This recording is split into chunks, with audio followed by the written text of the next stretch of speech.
안녕하세요. 사연 읽어주는 남녀입니다. 오늘도 와주셔서 감사드리며 그럼 오늘의 사연 바로 시작하겠습니다. 안녕하세요. 저는 미혼인 채로 홀로 살아가고 있는 간병인입니다. 굴곡 없는 인생 없다고 하지만 저는 제가 그다지 순탄하게 살았던 것 같진 않습니다. 그에 비하면 지금은 꽤 오랫동안 평온한 일상을 보내고 있어요. 요양병원에서 아프신 할머니 할아버지들을 돌보면서요. 일은 고되지만 돌아가신 할머니를 생각하며 환자분들께 최대한 잘해드리려고 노력하곤 한답니다. 저는 어려서부터 친할머니 손에 자랐어요. 부모님이 안 계셨던 건 아니었어요. 7살 때까지도 분명 제겐 부모님이 계셨죠. 제가 8살쯤 엄마 아빠가 이혼을 하셨습니다. 부모님은 하루가 멀다 하고 싸우시곤 했어요. 우당탕탕 물건 떨어지는 소리에 부모님의 고함 소리에 늘 구석에 웅크리고 앉아있던 제 모습이 기억이 납니다. 불안해 보였던 부모님 사이가 깨지는 것은 시간 문제였어요. 제가 8살이 되어 학교에 처음 다니던 해에 집에 돌아와 보니 집은 엉망이었고 엄마는 보이지 않았습니다. 열려있는 장롱문과 서랍 그리고 어질러진 집을 보며 불안한 마음에 엉엉 울었던 기억이 나네요. 그 후로 엄마는 2번 다시 보지 못했어요. 엄마가 안 계시니 시골에 사는 할머니가 저를 시골집으로 데려갔습니다. 엄마가 집을 나가자 아빠는 저를 시골 친할머니네 집으로 보낸 거였죠. 저는 할머니에게 자주 이렇게 묻곤 했어요. 할머니, 아빠 언제 와? 나 데리러 언제 오는 거야? 처음에 할머니는 제 물음에 언제 올 거라고 대답을 해주다가 나중엔 포기한 듯이 이렇게 말씀하시곤 했습니다. 부연아, 인자 할미랑 살자. 인자부턴 할미가 너고 엄마고 너고 아빠야. 그렇게 말하는 할머니 눈엔 눈물이 고이곤 했어요. 나중에 알고 보니 아빠는 제가 9살 무렵에 새엄마를 만나서 결혼을 했더라고요. 아빠는 저를 키울 생각이 전혀 없었나 봐요. 그러니 할머니가 저를 키우시게 된 거겠죠. 할머니의 사랑을 받으며 자라긴 했지만 언제나 제겐 애정 결핍이 있었습니다. 아마도 남들 다 있는 부모가 없으니 부족함을 느꼈나 봐요. 그래서 첫사랑도 그렇게 빨리 시작한 거였을까요? 제가 21살이 되었을 때 제게 첫사랑이 생겼고 그 남자와 불같은 사랑을 하게 되었죠. 제게 너무나 따뜻하게 잘해주는 그 남자에게 저는 푹 빠져 있었어요. 저를 위해 맛있는 걸 사다 주는 모습, 아프면 약 사다 주는 모습, 늘 챙겨주고 예쁘다 해주는 그 모습에 정말 좋은 사람이라고 생각했습니다. 게다가 공장에서 일하는 저와는 달리 그 사람은 대학도 나온 엘리트였어요. 멋지게 양복을 입고 네모난 서류 가방을 들고 퇴근하는 모습을 보면 그 모습이 그렇게 멋있었죠. 제 평생의 짝으로도 손색 없는 사람이라 생각했습니다. 그 사람도 그럴 거라 생각했고요. 나는 나중에 결혼하면 꼭 방 3개 있는 집에서 시작할 거야. 왜 꼭 방이 3개여야 돼? 애를 2 낳을 거니까 각자 방 하나씩 만들어줘야지. 에? 아이라는 말에 저는 얼굴이 발그스름해지곤 했어요. 그 남자와 첫날 밤을 보낼 생각을 하면 저절로 부끄러움이 피어올랐어요. 그리고 행복한 미래를 꿈꾸며 미소가 지어졌습니다. 난 결혼하면 바로 애부터 갖고 싶어. 좋은 아빠가 되는 게 내 꿈이거든. 당신 애들은 좋겠다. 생기기도 전부터 챙겨주는 아빠라니. 자기도 좋은 엄마가 될 거야. 분명히. 3년이나 만나다 보니 남자친구는 결혼 후 삶에 대한 이야기를 자주 하곤 했어요.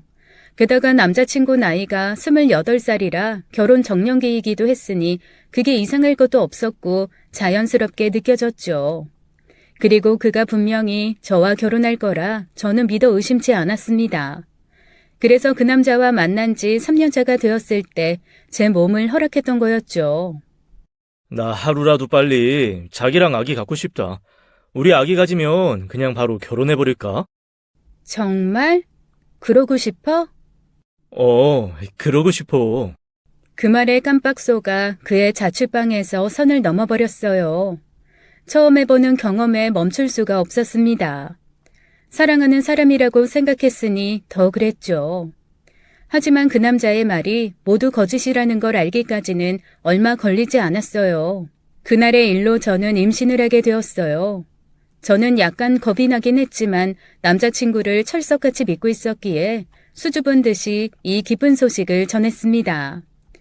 자기야, 나 임신했어. 얘는 아들일까 딸일까? 뭐야, 임신? 아니, 너는 무슨 애가 이렇게 조심성이 없냐? 너 설마 피임도 안 한 거야? 응? 피임을 왜 해? 자기 아이 갖고 싶다며. 아이 갖고 나면 결혼하자고. 너 어디 좀 멍청하냐? 아이, 진짜 귀찮게. 야, 아무튼 나 지금 바쁘니까 나중에 얘기하자. 그렇게 다정다감하던 남자친구가 돌변하는 건 정말 순식간이었어요. 바보 같았던 저는 그 순간에도 남자친구가 회사에서 힘든 일이 있나 보다 생각했죠. 일주일이 지나고 열흘이 지나도 남자친구는 제게 어떠한 연락도 하지 않았습니다.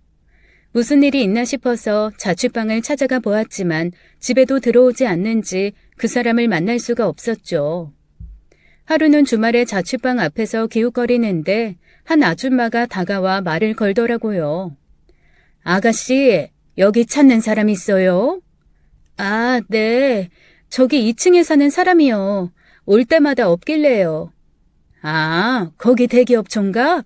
그 총각 며칠 전에 이사 나갔는데. 네? 이사요? 혹시 어디로 갔는지 아세요? 내가 이 집 주인이라 집을 빼주긴 했는데 어디로 갔는지까지 모르지. 만기가 다음 달이라 다음 달에 나간다더니 지난주에 와서는 갑자기 급하게 집을 빼달라더라고. 곧 결혼한다고 했던 것 같은데. 저는 아주머니의 말 중에 결혼이라는 말이 귀에 꽂혔습니다. 나랑 결혼하자던 그 남자가 도대체 왜 갑자기 사라졌는지, 게다가 말없이 왜 이사를 간 건지 도저히 이해가 가질 않았어요. 게다가 결혼한다고 했다는 이야기에 아무리 머리를 굴려봐도 답이 나오질 않았죠. 그 남자와 결혼할 사람인 내가 여기 있는데 왜 나한테 말도 없이 사라진 건지 말입니다. 그제야 심각하게 불안해지기 시작했어요. 뱃속의 아이는 커가는데 아이 아빠가 사라졌으니 이 불안함을 혼자서 견디기가 어렵더군요. 저는 저와 가장 친한 친구를 만났습니다. 그리고 저의 사정을 모두 털어놓았죠. 너 미쳤어? 아니, 혼전순결하겠다더니 너 도대체 무슨 정신으로 그런 짓을 한 거야? 나도 모르겠어. 그냥 아기 갖고 결혼하고 싶다고 하니까 나도 모르게. 뭐? 순길 오빠가 그랬다고? 결혼하자고? 지금 당장 병원 가. 어? 지우던지 해야 될 거 아니야. 너 이대로 네 인생 망치고 싶어?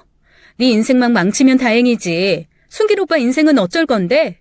너 나중에 애 낳고 나서 오빠 앞에 나타나서 짠하고 보여주려고? 내가 보호자로 같이 가지고 돈도 빌려줄 테니까 당장 병원 가자. 싫어. 너 왜 그래? 무섭게. 당장 따라오라니까. 친구는 제 손을 잡고는 거칠게 끌어당겼습니다. 도대체 얘가 왜 이러나 싶을 정도였어요. 내 의사는 안중에도 없는지 자기 뜻대로 하자고 박박 우겨대더라고요. 저는 됐다고 하고는 손을 뿌리치고 집으로 돌아왔죠. 그래도 나름 대학도 다니고 똑똑한 친구라서 위로도 받고 앞으로의 살 길도 모색해 볼 양으로 찾아갔던 거였는데 그렇게 막무가내로 병원에 가자고 할 줄은 생각도 못했습니다. 몇 달 후 저는 엄청난 사실을 알게 되었어요. 제 인생에서 정말 너무나 충격적인 일을 겪게 된 날이었죠. 임신을 하니 먹고 싶은 게 생기더군요. 저는 남자친구와 자주 함께 가던 시내에 있는 즉석 떡볶이집을 가게 되었어요.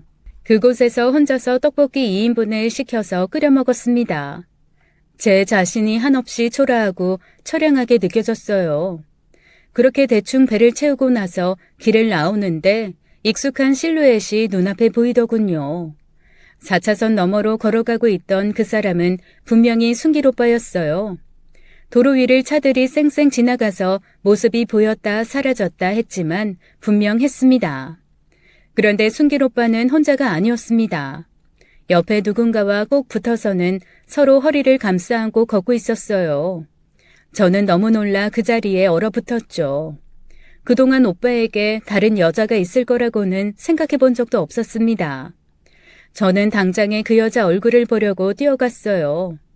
그러다 크락션을 울리며 달려오는 차를 보자 아기를 보호해야 한다는 생각에 우뚝 멈춰 서버렸습니다. 결국 오빠 옆자리를 채운 그 여자가 누군지도 모른 채 그 둘을 놓치고 말았어요. 그리고 얼마 후 엄청난 소식을 듣게 되었습니다. 그것도 할머니에게서요. 네 친구 결혼한다며? 어? 친구? 누구? 걔 있잖아. 너랑 맨날 붙어 다니던. 이름이 숙진인가 뭔가. 숙진이? 숙진이가 결혼을 한다고? 누구랑? 나한테 그런 말 한 적 없는데. 근데 그걸 할머니가 어떻게 알았어? 아이고, 천천히 물어봐. 누구랑 결혼하는지는 모르고 나랑 화투 치는 할머니 중에 숙진이네 옆집 사는 할마씨가 알려줬지. 너랑 친하다면서 넌 걔가 결혼하는지도 몰랐냐? 머리가 멍하더라고요. 나름 단짝 친구라고 생각하며 지낸 친구였는데 결혼 소식을 다른 사람에게 들을 줄은 꿈에도 몰랐죠. 게다가 그동안 사귀는 사람이 있는 줄도 몰랐는데 말이에요. 그러다 보니 제가 임신한 후 저와 연락이 뜸했었는데 혹시 결혼 준비로 바빴었나 싶었습니다. 그렇게 생각하니 좀 덜 서운하더라고요. 혹시 내가 지금 힘든 상황이라 나한테 결혼 소식 알려주기 미안해서 말 못했나 싶기도 했고요. 그래서 저는 그 길로 친구네 집 앞으로 찾아가 숙진이를 불러냈어요.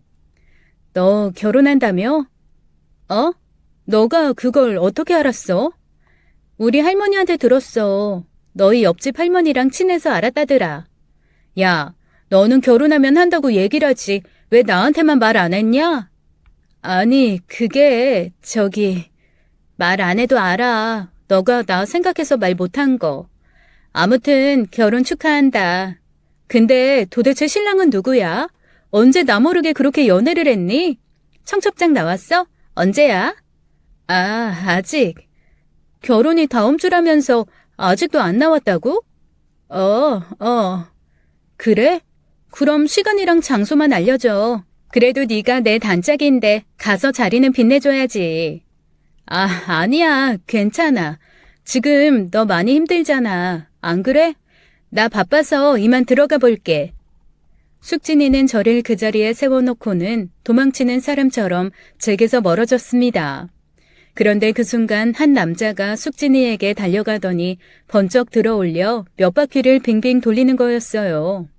저는 제가 보고도 믿을 수 없는 장면에 그들 가까이로 걸어갔습니다. 바닥에 주저앉을 뻔한 걸 간신히 참아내며 다리를 질질 끌고 그들 앞에 섰어요. 순길 오빠, 이게 지금 뭐 하는 거야? 아이, 깜짝이야. 야, 네가 왜 여기서 나와? 왜 오빠가 숙진이를 안고 돈 거야? 둘이 뭐야? 무슨 사이야? 아, 미치겠네. 야, 김부연, 나 결혼해. 순길 오빠랑. 그 말을 들은 순간 제 머릿속에 삐 하는 이명만 들렸습니다. 도대체 내가 지금 무슨 말을 들은 건지, 저 둘이 어떻게 결혼을 한다는 건지 이해 안 가는 거 투성이었어요. 나 임신했는데? 나 순길 오빠 아이 임신했다고. 오빠, 그럼 결혼은 나랑 해야지. 숙진이가 아니라. 저는 오빠 옷을 쥐어잡고 매달렸습니다. 눈이 뒤집히니 길거리에서 창피함이고 뭐고 없더라고요. 오빠 옷은 늘어질 대로 늘어지고 짜증이 났는지 저를 밀쳐대더라고요. 그래도 저는 미친 짐승처럼 다시 달려들어 오빠를 안았습니다. 오빠는 더 거칠게 저를 떼어냈어요. 제가 바닥을 뒹굴자 숙진이를 챙겨 자리를 떠나려 하더라고요. 저는 또다시 달려들어 오빠를 꽉 끌어안고 떨어지지 않으려고 애를 썼어요. 또다시 내동댕이 쳐지고 저는 또 달려들어 못 가게 안으려는 순간 제 눈앞에 번개불이 번쩍했습니다. 오빠가 제 뺨을 친 거였죠. 저도 화가 나서 오빠 뺨을 때렸어요. 그랬더니 그 뒤로 정신이 없을 정도로 오빠에게 맞았습니다. 사정없이 후려패더군요. 3년이나 서로 사랑한 사람이라고 생각했는데 말이죠. 심지어 자신의 아이를 가진 사람인 나를 그렇게 짐승 패듯이 때렸습니다. 숙진이는 옆에서 말려댔지만 진심으로 말리는 것 같진 않았어요. 어떻게 이럴 수가 있는지 믿어왔던 두 사람이 저를 배신한 순간이었어요. 그날의 감정을 아직도 잊을 수가 없습니다. 예전에 셋이 함께 만난 적이 딱 한 번 있었어요. 그날 이후 오빠가 숙진이에게 관심을 가졌고 둘이 저 몰래 은밀한 사랑을 해왔다는 것을 알게 되었죠. 그리고 제가 임신했을 때는 이미 두 사람은 혼인을 약속한 사이였고요. 순길 오빠는 저와 헤어지기 전에 저를 꼬셔서 일을 치른 거였습니다. 저는 길거리에 내동댕이 쳐지고 그 둘은 빠르게 사라졌어요. 피투성이의 멍투성이가 되어 집으로 돌아가자 할머니가 많이 놀라셨죠. 무슨 나쁜 짓을 당한 거냐고 계속 되물으셨어요. 저는 아무 말도 할 수가 없었습니다. 얼마 후 그 둘은 결혼식을 올렸어요. 결혼식에 찾아가 깽판을 놓고 싶었지만 그럴 수가 없었어요. 유산이 되는 바람에 병원에 누워 있어야 했거든요. 제가 임신한 줄도 몰랐던 할머니는 도대체 누가 이렇게 만든 거냐고 원망 섞인 울음을 쏟아내셨지만 저는 단 한마디도 입 밖으로 내지 않았습니다. 그 후로 저는 남자에게 관심을 갖지 않고 살았어요. 다니던 공장도 그만두고 한동안 집에서만 지냈습니다. 제가 집에 있는 시간이 길어질수록 할머니의 시름도 깊어져 갔죠.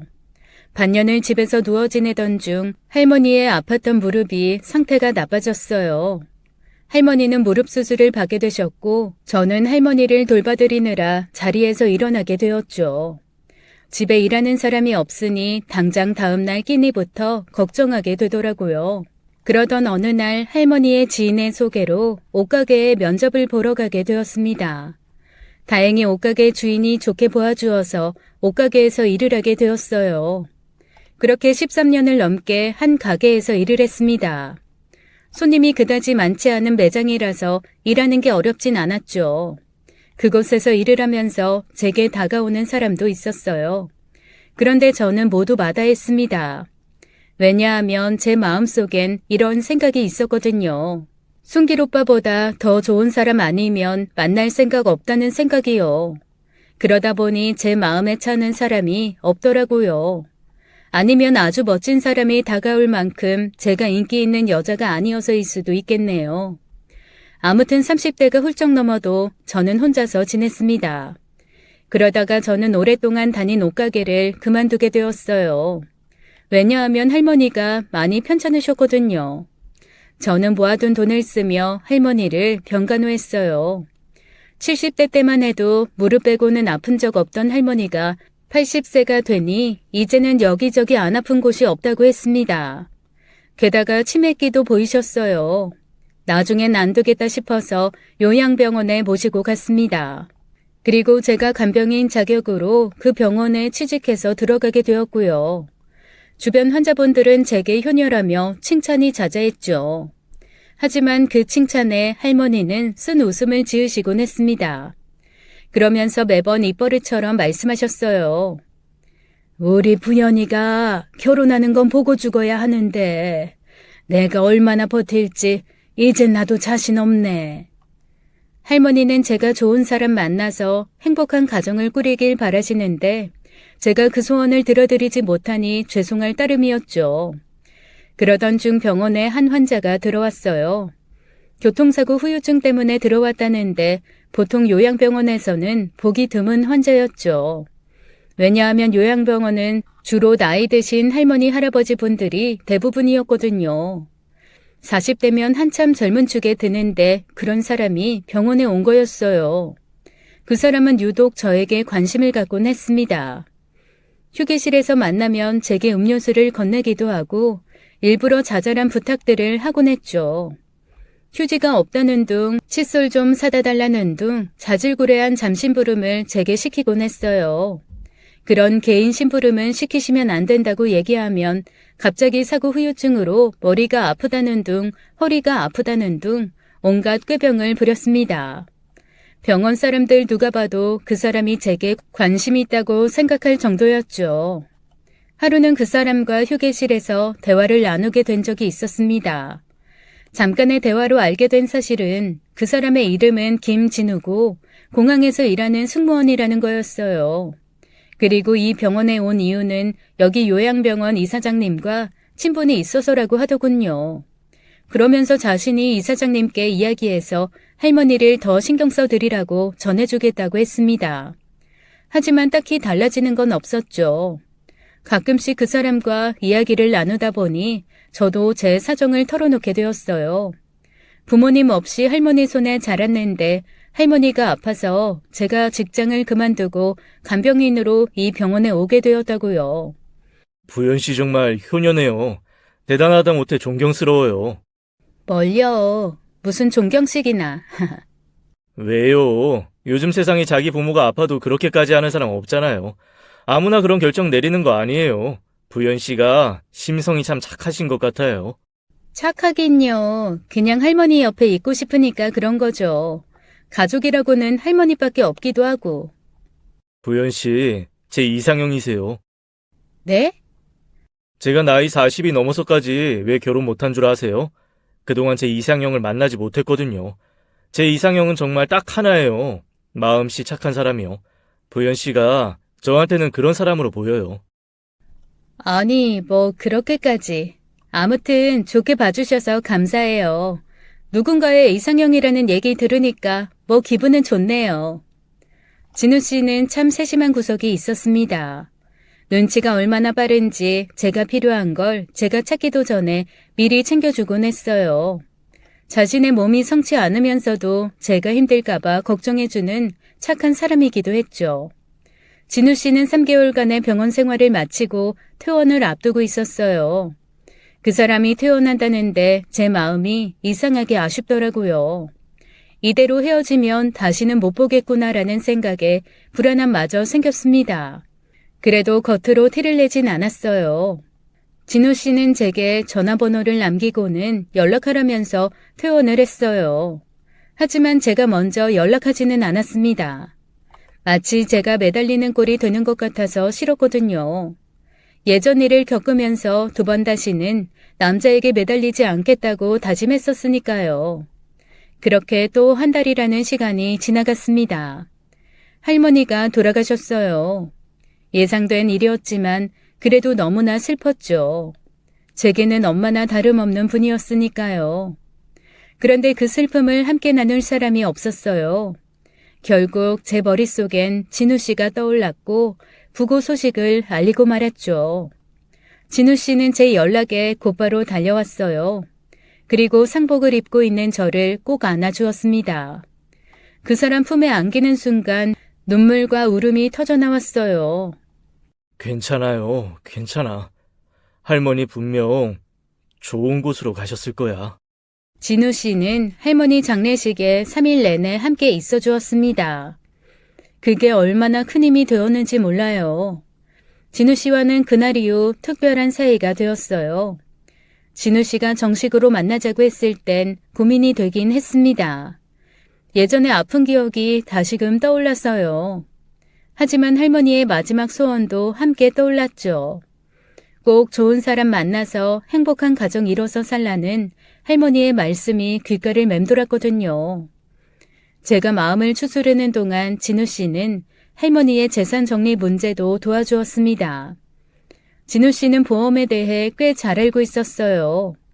할머니가 들어두었던 보험사에 연락해서 청구할 수 있는 보험들은 모두 받을 수 있게 해주었죠.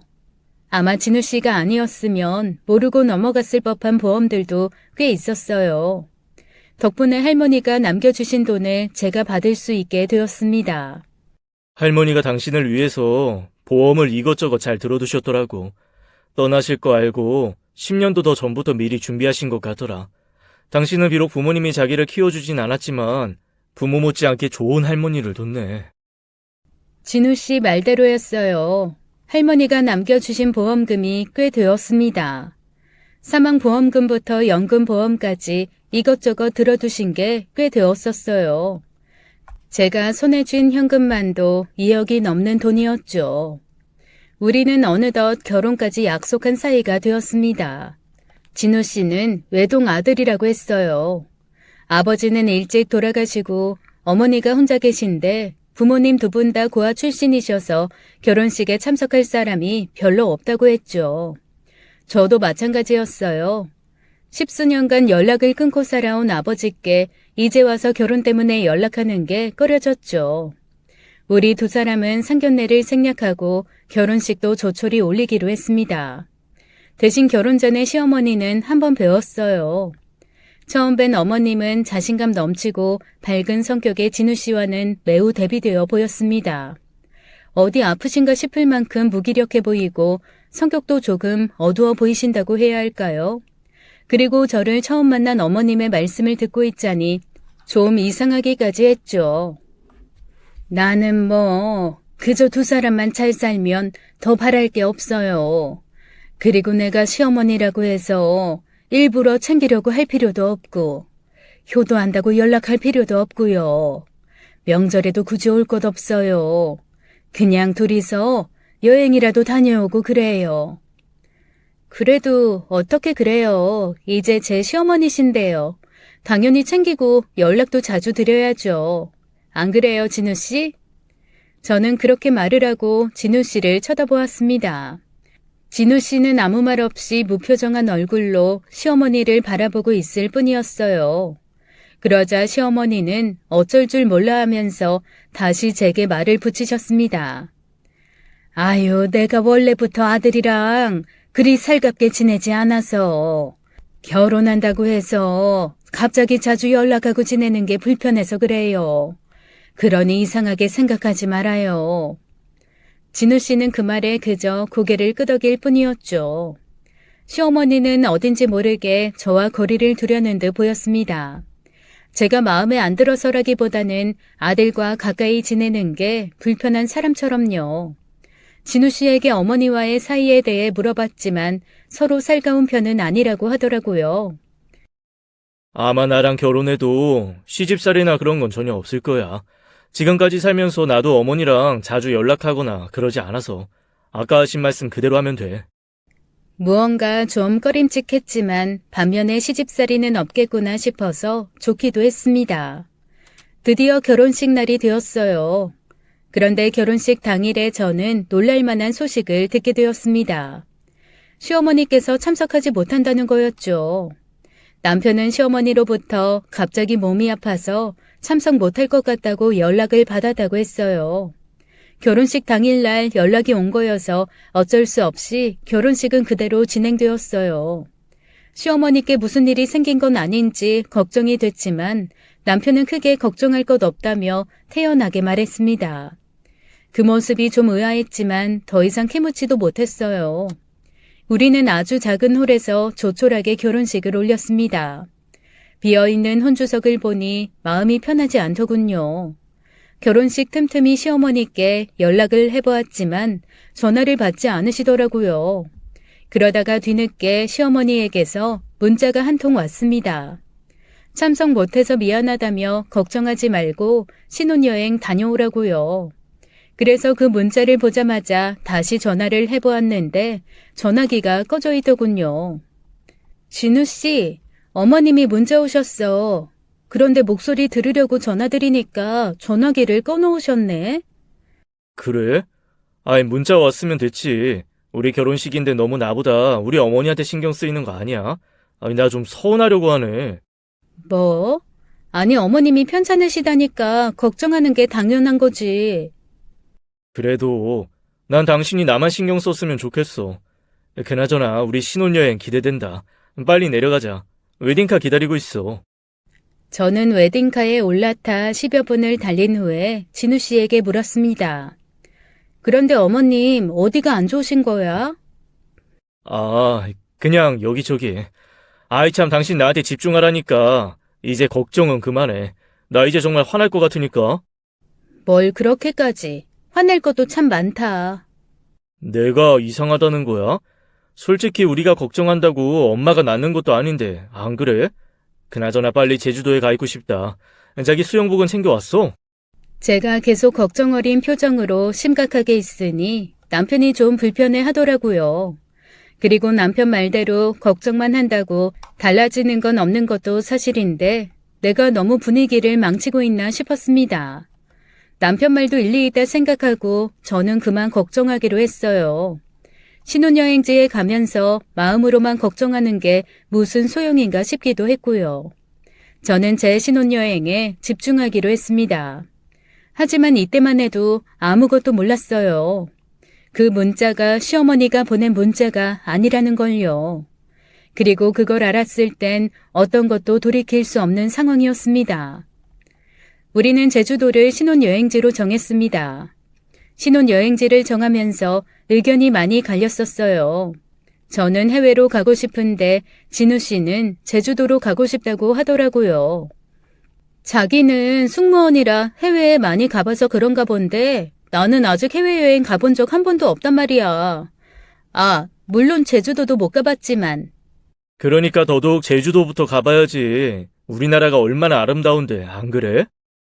알겠어. 근데 혹시 자기 승무원이면 비행기 좌석 싸게 예매할 수 있어? 아니면 좌석을 업그레이드 한다거나. 만약 그럴 수 있으면 난 업그레이드해서 비즈니스 한번 타보고 싶은데. 그런 거 없어. 아닌데. 나 건너 아는 사람한테 들었는데 승무원 가족들은 그런 혜택 누릴 수 있댔어. 한번 확인해봐, 응?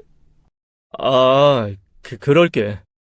그런 대화가 무색하게 공항에서 제가 탄 비행기는 이코노미석이었어요.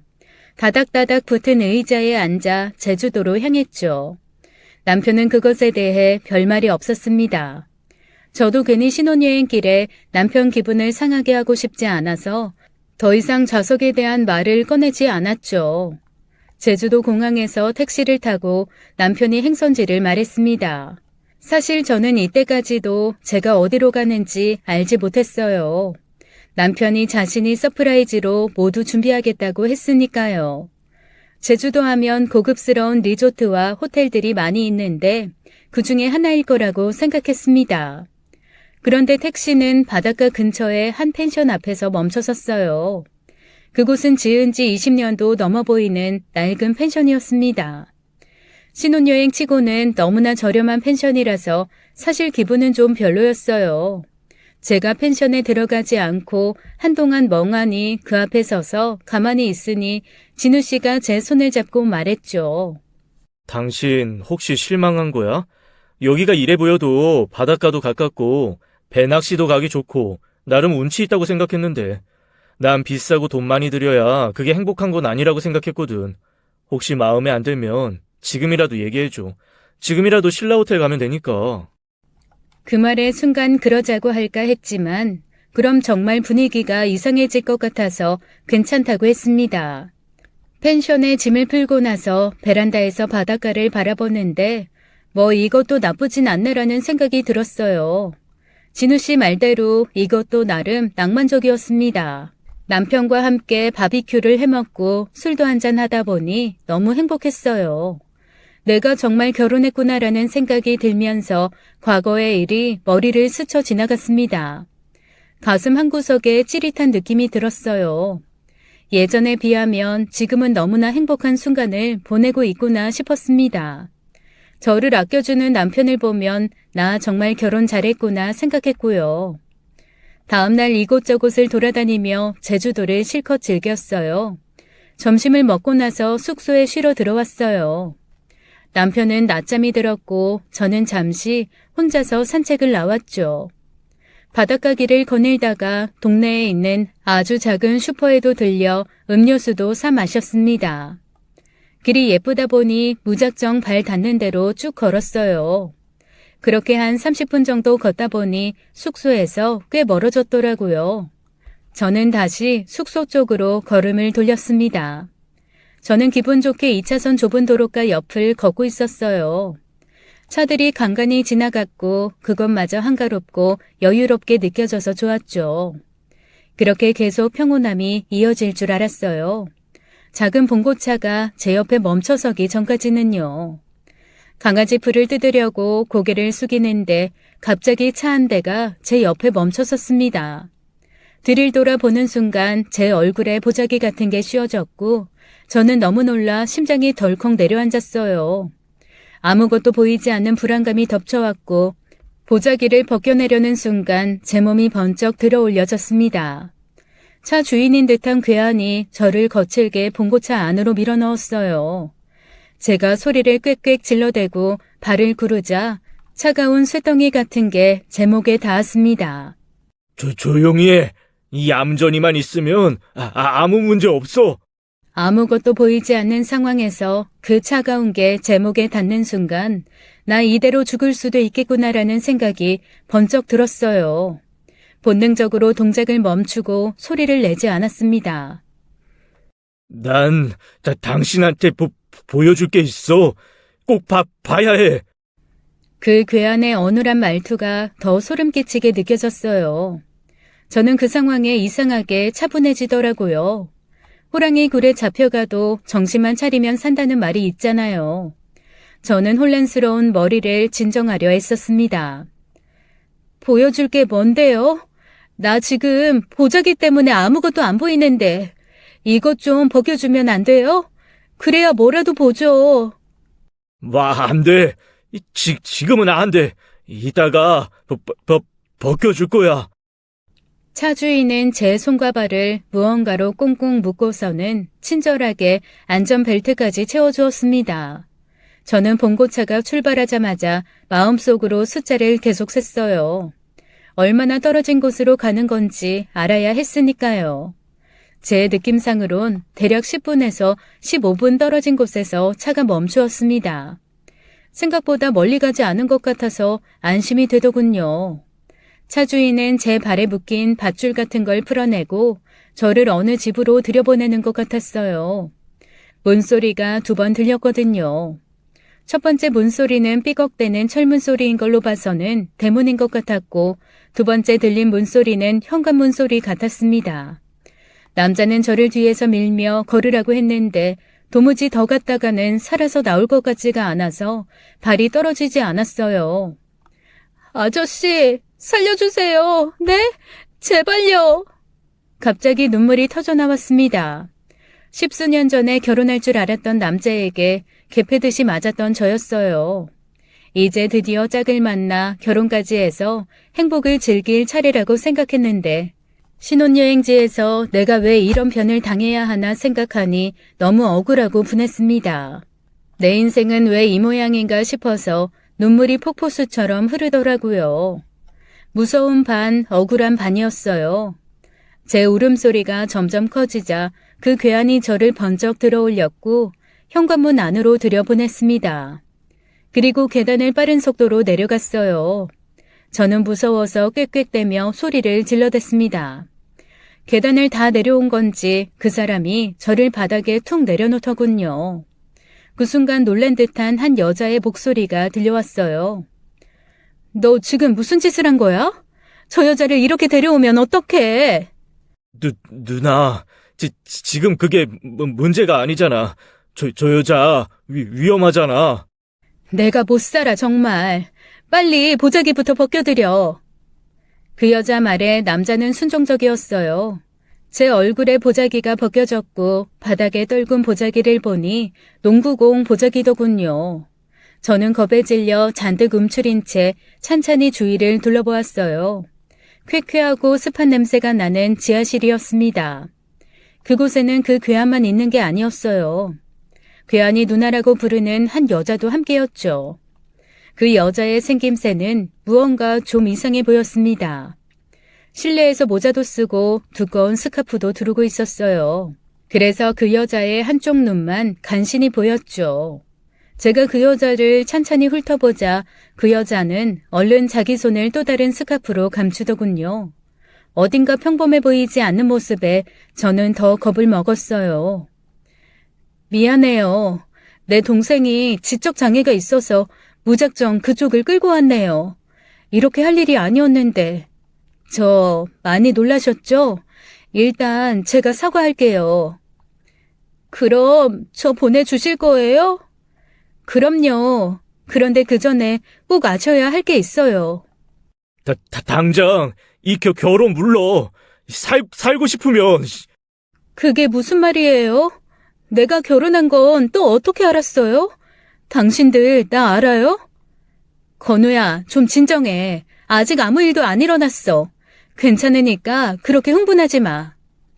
괴한은 뭐가 그렇게 화가 나는지 씩씩대고 있었고 여자는 그런 괴한의 흥분을 가라앉혔어요. 그리고 여자는 저를 식탁 의자에 앉혔습니다. 지금부터 제 이야기 잘 들으셔야 돼요.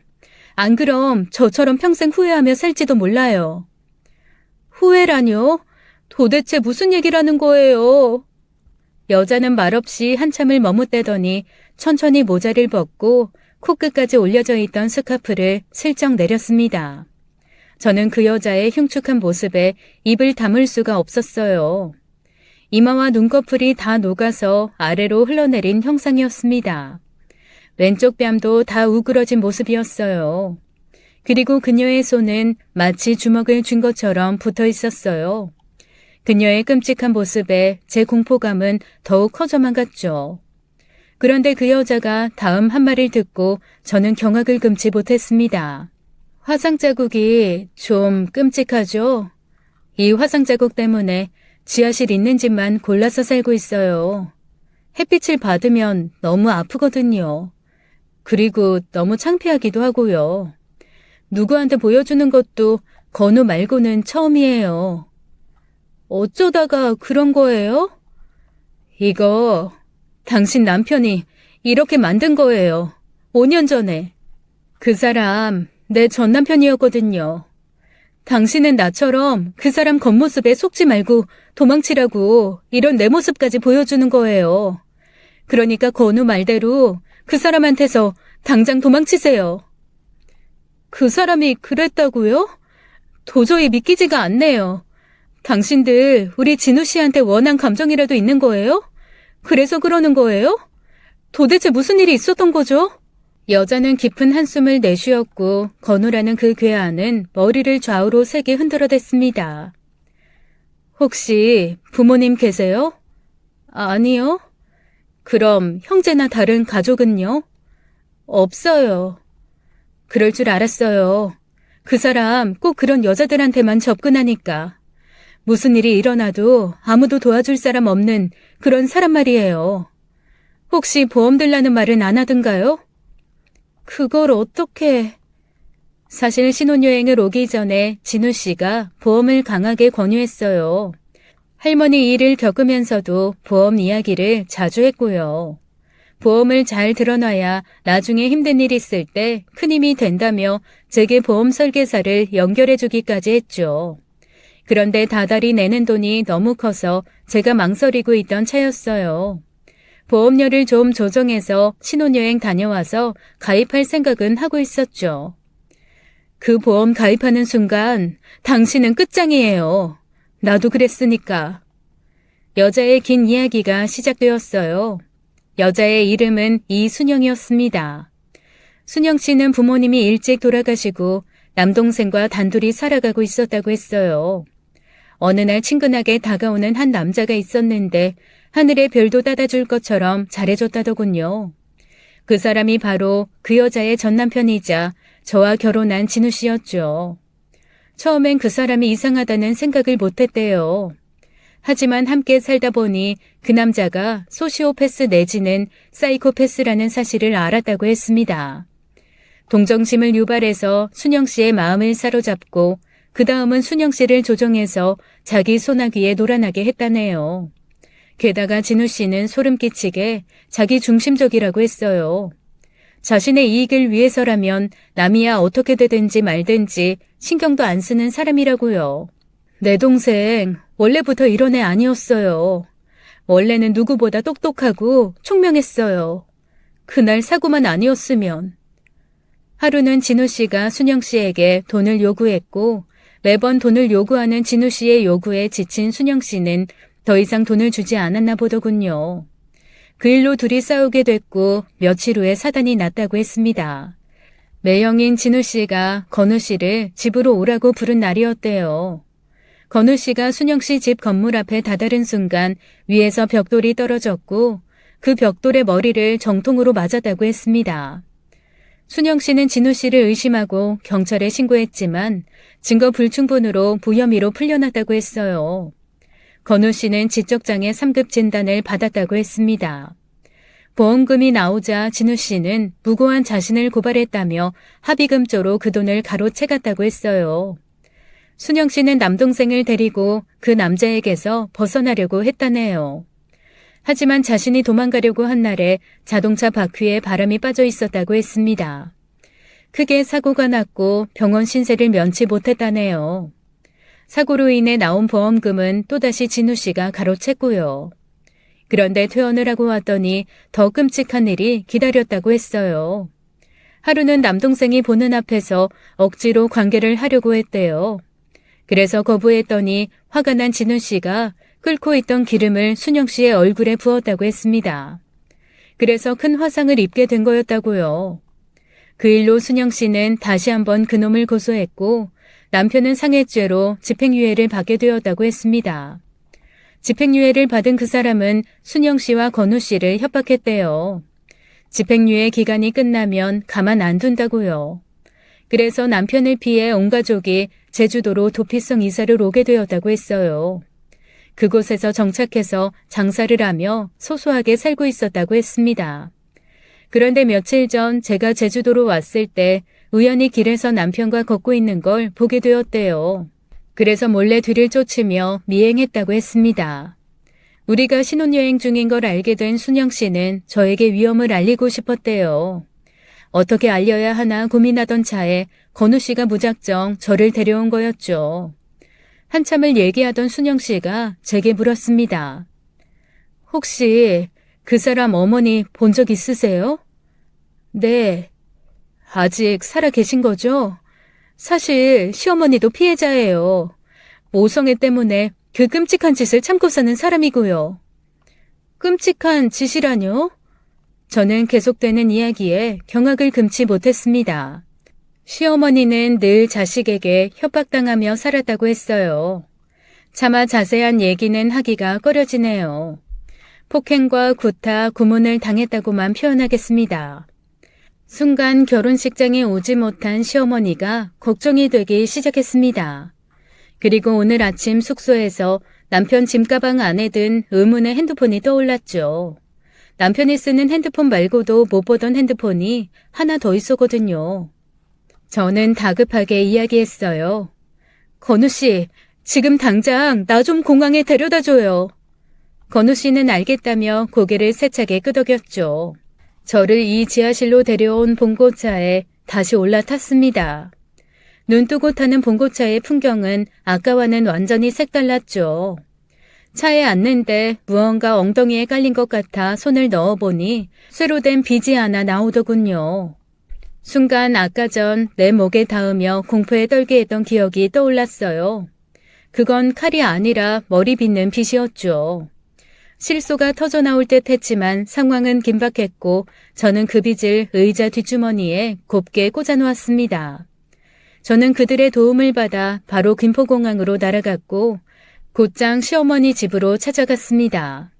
한 번도 가본 적 없는 집이지만 청첩장 주소지를 보고 찾아갔어요. 결혼을 하면서도 시댁에 한 번도 가보지 않은 저였죠. 도착한 곳은 낡은 주택가의 한 반지하 집이었어요. 벨이랄 것도 없어서 현관문을 열심히 두드렸습니다. 하지만 아무도 나오지 않더라고요. 불안감이 밀려와 저는 열쇠 수리공을 불렀습니다. 나이 든 시어머니가 연락이 안 돼서 걱정돼서 그런다니까 제 다급해 보이는 모습에 믿음이 갔는지 순순히 문을 열어주더라고요. 문이 열리자마자 곧장 집 안으로 들어갔어요. 시어머니는 거실과 화장실 그 어느 곳에도 없었습니다. 그런데 안방에 이상한 자물쇠가 보였어요. 밖에서 자물쇠를 달아 방문을 잠가놨더군요. 저는 열쇠 수리공 아저씨께 다시 한번 부탁드렸죠. 그리고 자물쇠가 열리자마자 저는 처참한 광경에 그 자리에 주저앉았습니다. 뒤에서 열쇠 수리공 아저씨의 탄식이 터져나왔죠. 아이고, 이게 뭔 일이요? 이봐요, 아줌마. 괜찮아요? 정신 차려봐요. 시어머니는 너무나 앙상하게 마른 채 방 안에 누워 계셨습니다. 아저씨가 흔들어도 눈도 제대로 못 뜨는 게 마치 죽은 사람 같았어요. 저는 119에 급히 신고를 했고 어머니를 병원에 모시게 되었습니다. 어머님은 급성 영양실조라고 했어요. 하루만 더 방치했어도 목숨을 장담할 수 없었다고 했습니다. 시어머니가 정신을 차리길 기다리는 동안 제 핸드폰엔 불이 나고 있었습니다. 제게 70통이 넘게 전화를 걸고 있었어요. 저는 전화를 아예 꺼버렸습니다. 시어머니가 눈을 뜨고 저를 보더니 깜짝 놀라시더라고요. 어머님, 그 방에 갇혀있던 거 그 사람이 그런 거죠? 시어머니는 고개를 돌리시고는 눈물을 흘리셨습니다. 그 사람이 어머님께 왜 이런 짓을 했냐고 조심스레 물어보았어요. 그리고 듣게 된 이야기에 눈물이 나왔죠. 시어머니는 제게 남편의 정체를 알려주려고 하셨고 남편과의 다툼 끝에 핸드폰도 빼앗기고 안방에 갇히게 된 거였어요. 제가 생각컨대 시어머니 앞으로 사망보험금을 들어놓았을 게 뻔했습니다. 저는 시어머니께 당장 경찰에 신고하자고 했어요.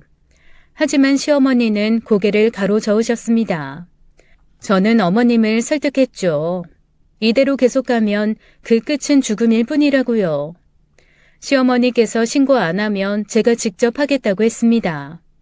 어차피 목격자 증인도 있으니까요. 핸드폰을 들자 시어머니가 제 손을 잡더군요. 내가 무슨 낯으로 그 애를 신고하겠어. 이게 다 나 때문인데. 어머님 때문이라니 그게 무슨 말씀이세요? 얘가 원래부터 그랬던 애가 아니었어. 원래는 정말 착하고 괜찮은 애였는데 내가 그 애를 버려두지만 않았어도. 그놈에게도 사연이라는 게 있더라고요. 자기 엄마를 무자비하게 대하고 손쉬운 먹잇감인 여자들을 이용하는 그놈에게도 말입니다. 그 사람이 어릴 적 시어머니는 남편과 사이가 좋지 않았다고 했습니다. 그 사람은 그 집안에서 철저히 방치되었다고 하더라고요. 처음엔 혼자서도 잘 지낸다고 생각했대요. 동네 사람들에게 예의 바르게 행동하니 잘 자라는 줄로만 알았대요. 하지만 문제는 나중에 불거졌답니다. 학교 친구 관계에서부터 나중에는 동네 어른들도 한마디씩 하더랍니다. 애가 이상하다고요. 동네 고양이의 발을 포크로 찍으며 낄낄대던 것을 친구가 말리는 걸 동네 사람이 보았답니다. 야, 고양이 불쌍하잖아. 하지마. 괜찮아. 내 발 아픈 거 아니잖아. 그런 일화들은 심심치 않게 들려왔다고 했어요. 나중에 아이가 중학교에 들어갈 무렵에는 그 정도가 점점 심해져서 엄마는 더 방치했다고 했습니다. 돈만 쥐어주고 며칠 동안 아이를 혼자 내버려뒀다더군요. 그리고 진우 씨가 성인이 되었을 때 자신이 어쩌지 못하게 꼼짝 못하게 했대요. 시어머니가 어릴 적 방치했던 것을 약점 잡아 자신이 원하는 대로 행동하게 조종했다는 거였죠. 그게 계속되다가 나중에는 시어머니를 해하기까지 한 거였고요. 어머님, 그 사람 정상 아니에요. 어머님 말대로 어머님 탓도 있는 거면 어머님이 바로 잡으셔야죠. 지금이라도 늦지 않았어요. 저의 끈질긴 설득에 결국 시어머니는 고민 끝에 경찰에 신고를 했습니다. 남편이 될 뻔했던 그 사람은 존속살인미수로 실형 10년형에 처해졌어요. 지금은 옥살이를 하고 있고요. 이 소식을 그들에게도 전해주었어요. 조용히 고개를 끄덕이며 순영 씨는 제 손을 살포시 잡아주었습니다. 손가락이 뭉쳐 있어서 제 손을 감싸주지 못하지만 그 마음만은 온전히 느껴졌죠. 시어머니가 될 뻔했던 그분과는 판결을 받기 전까지 서로 연락을 했었어요. 그 과정에서 결혼식 날 제게 문자를 한 건 시어머니가 아니라는 사실도 알게 되었죠. 소름 끼치게도 그건 남편이 한 짓이었어요. 시어머니의 핸드폰을 그 사람이 가지고 있었던 거였죠. 시어머니는 판결이 나고도 참 많이 힘들어하셨습니다. 그리고 남편이 수감된 이후에는 연락이 끊기고 호련히 자취를 감추셨어요. 저도 그 사람이 나오기 전까지 제 자취를 감추고 살아갈 생각입니다. 그런 사람을 이 세상에서 영구 격리할 수 없다는 게 안타까울 뿐이네요. 저는 왜 이런 사람들만 제게 접근하는지 모르겠습니다. 그저 남자복이 없구나 하며 살아가고 있어요. 그래도 인생의 즐거움이 꼭 남녀 간의 사랑만 있는 것 같진 않습니다. 저는 지금 간병인 일을 계속해가면서 그곳에서 즐거움을 찾고 있어요. 요양병원에서 삶을 마감하시는 분들을 보면 너무나 가슴 아프지만 그래도 누군가는 꼭 해야 할 일이라고 생각합니다. 제 긴 이야기 들어주셔서 감사합니다. 지금까지 사연 읽어주는 남녀였습니다. 끝까지 시청해주신 여러분 감사드리며 저희는 다음 사연으로 돌아올게요. 감사합니다.